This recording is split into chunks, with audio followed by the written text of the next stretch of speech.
दोस्तों, अनिल अंबानी के साम्राज्य के पतन की हर तरफ चर्चा हो रही है। 10 साल पहले दुनिया के सबसे अमीर शख्सियत में से एक रहे अनिल अंबानी की एरिक्सन कंपनी की देनदारी न चुकाने पर जेल जाने तक की नौबत आ गई। कई प्रतिद्वंदियों का कहना है कि अनिल अंबानी बेहद महत्वाकांक्षी थे, जबकि अनिल अंबानी के समर्थन में खड़े लोगों का मानना है कि उनकी कुछ कंपनियों की हालत इसलिए खराब हुई क्योंकि पूरा सेक्टर ही खराब दौर से गुजर रहा था।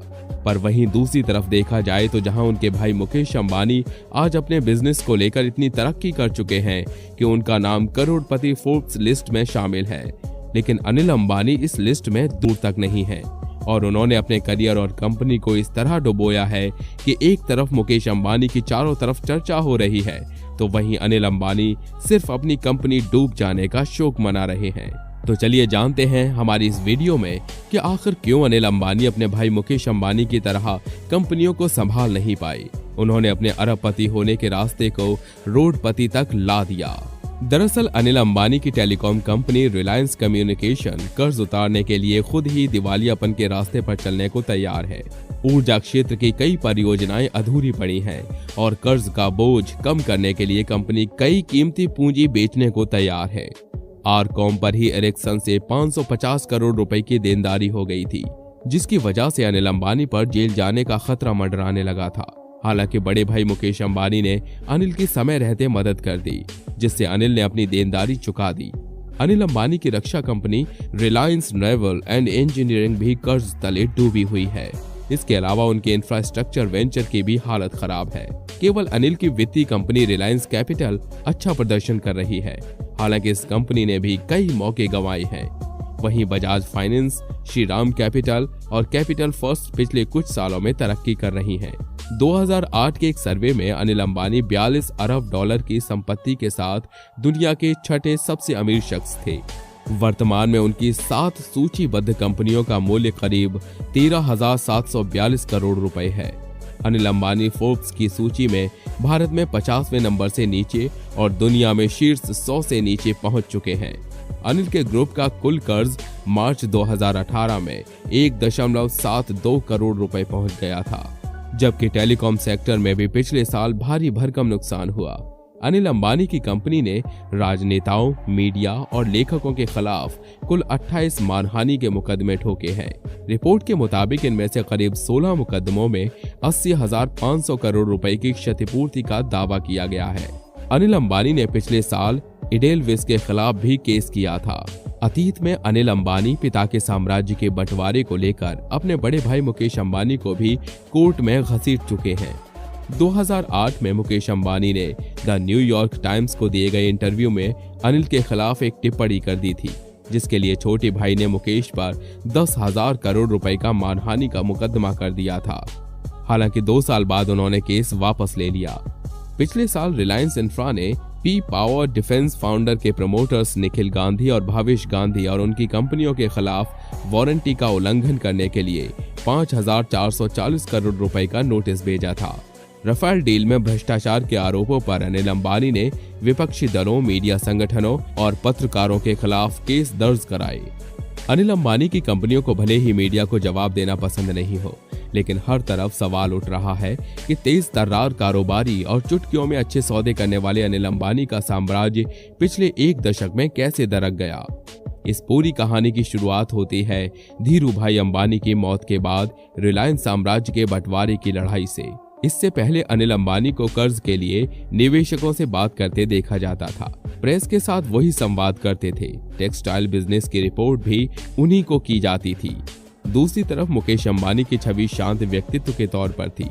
वो पेट्रोकेमिकल और रिफाइनरी बिजनेस के कामकाज का जिम्मा संभाल रहे थे। मुकेश ने टेलीकॉम बिजनेस शुरू किया। दोनों भाई एक दूसरे के पूरक नजर आते थे। जब दोनों के रिश्तों में कड़वाहट आई तो 2005 में धीरू भाई अंबानी के साम्राज्य का आखिरकार बंटवारा हो गया। मुकेश अंबानी को पेट्रोकेमिकल, टेक्सटाइल, रिफाइनरी और तेल गैस का बिजनेस मिला, जबकि अनिल अंबानी के हिस्से में टेलीकॉम, ऊर्जा, इंफ्रास्ट्रक्चर और वित्त का बिजनेस आया। दोनों ने एक दूसरे के क्षेत्र में प्रतिस्पर्धा नहीं करने की शर्त वाले एक समझौते पर हस्ताक्षर भी किए। बंटवारे के तुरंत बाद ही दोनों अंबानी भाई कारोबार विस्तार करने में लग गए। मुकेश अंबानी ने रिटेल बिजनेस में हाथ आजमाया, जिस वक्त अंबानी ने इस सेक्टर को चुना उस समय यानी कि सन 2000 में इसे ज्यादा संभावना वाला क्षेत्र नहीं माना जाता था। बिजनेस बढ़ाने के लिए भारी भरकम कर्ज लेने के बावजूद 2012 तक मुकेश अंबानी का कारोबार पूरी तरह से कर्ज मुक्त हो चुका था। मुकेश रिलायंस रिटेल में भी पैसा लगा रहे थे ताकि मार्केट शेयर की बाजी जीती जा सके। दूसरी तरफ अनिल अंबानी बड़ी बड़ी योजनाएं बना रहे थे। उनका सपना टेलीकॉम, ऊर्जा और इंफ्रास्ट्रक्चर, यहाँ तक कि मनोरंजन सेक्टर में भी सबसे बड़े खिलाड़ी के तौर पर उभरना था। इंस्टीट्यूशनल इन्वेस्टर्स एडवाइजर्स सर्विसेज यानी कि IIAS founder and managing director Amit Tandon कहते हैं कि वो एक बिजनेस से दूसरे बिजनेस में कूद रहे थे, लेकिन उन्हें चलाने में कई खामियां थी। कई परियोजनाओं में अनुमान से ज्यादा लागत आई और उनसे बिल्कुल भी रिटर्न हासिल नहीं हुआ। हर बार चूके अनिल अंबानी।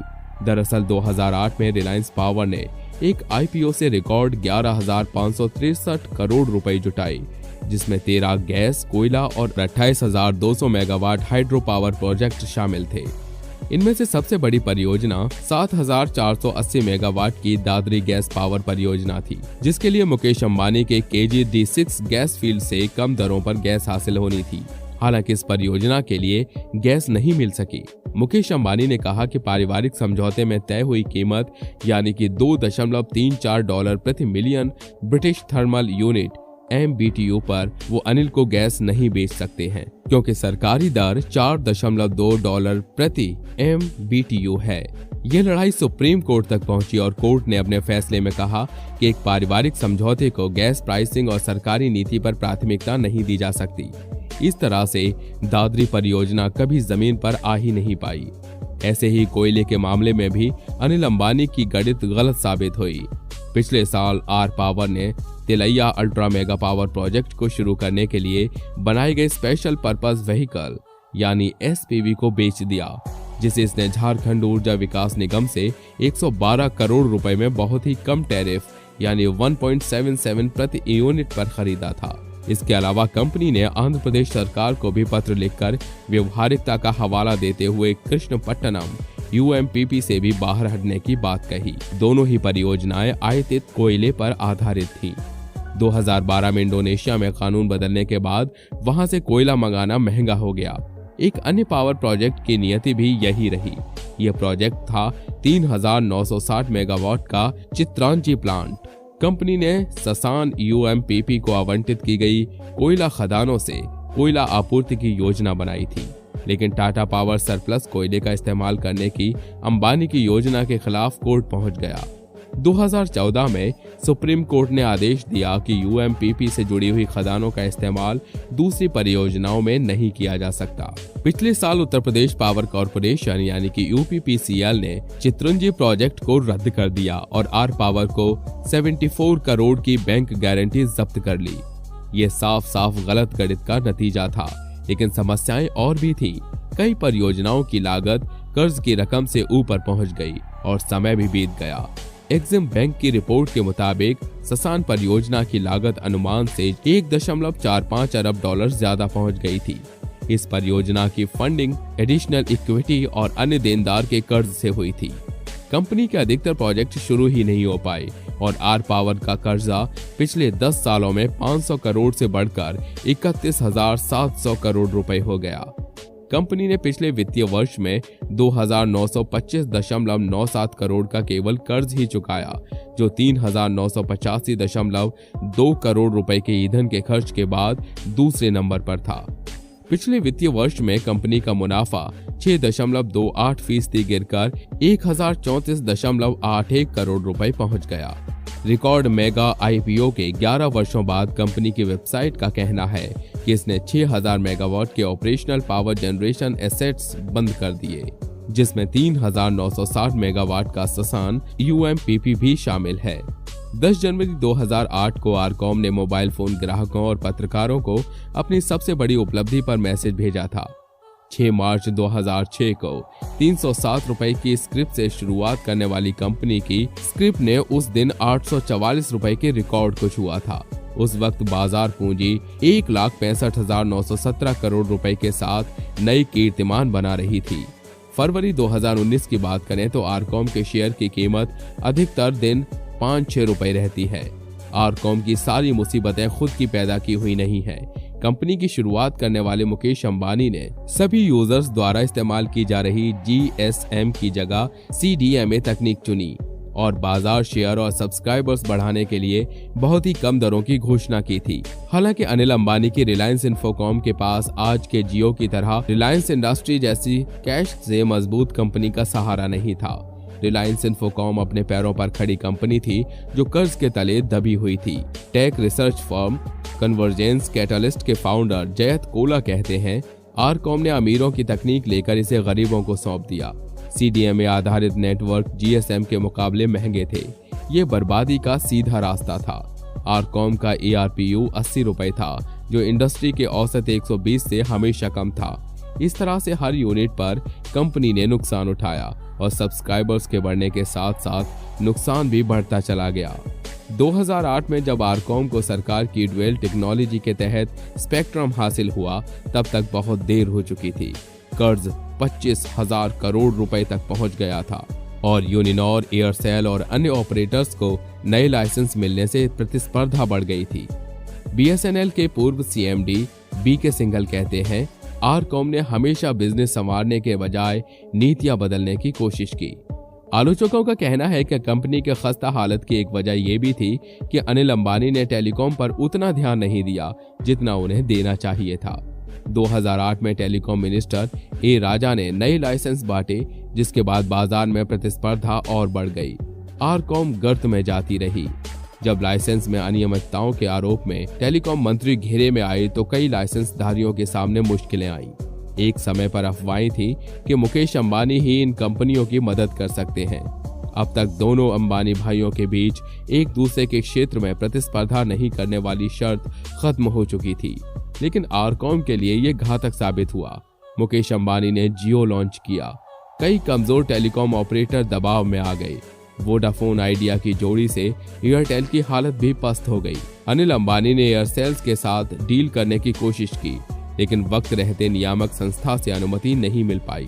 आरकॉम ने नई अनमोल पूंजियां बेचकर कर्ज चुकाने की कोशिश की। दिसंबर 2017 में रिलायंस जियो के साथ 23,000 करोड़ रुपए की डील भी की। पावर और टेलीकॉम खुद ही चुनौतीपूर्ण क्षेत्र हैं, लेकिन इसके बावजूद Anil Ambani cement, defence, infrastructure, airport, shipyard, roads, ceiling, real estate, metro rail, media और मनोरंजन समेत तमाम क्षेत्रों में भी एंट्री की। नीलामी में आक्रामक प्राइसिंग की वजह से अनिल ने कई परियोजनाएं हासिल कर ली और उनके लिए आसानी से फंड भी जुटा लिया, लेकिन उनके क्रियान्वयन में मात खा गई। अनिल अंबानी एक फाइटर के तौर पर जाने जाते हैं, लेकिन अगर उन्हें अपनी कामयाबी के दिनों की आधी ऊंचाई भी हासिल करनी है तो अब उन्हें अपनी जिंदगी की सबसे अच्छी डील करनी होगी। तो दोस्तों, अनिल अंबानी की इस हालत पर आप क्या कहना चाहेंगे? हमें कमेंट करके जरूर बताइए। साथ ही ऐसी और तमाम इंटरेस्टिंग वीडियोस देखने के लिए हमारे चैनल को सब्सक्राइब जरूर करें, ताकि हम आपके लिए ऐसी और तमाम इंटरेस्टिंग वीडियोस लाते रहें। तो मिलते हैं अगली वीडियो में एक नए कंटेंट के साथ। तब तक अपना ख्याल रखिएगा। धन्यवाद।